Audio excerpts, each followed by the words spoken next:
This is the final video to fix being placed in the wrong age group in Roblox permanently.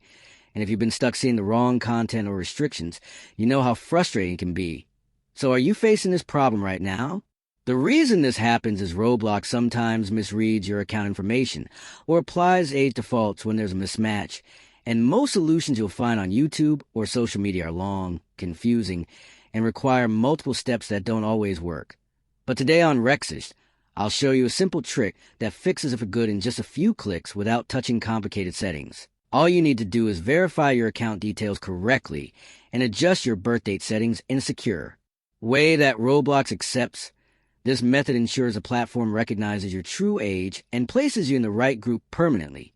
If you want a full step-by-step tutorial showing every click, comment below and I'll make it for you so you never have this problem again.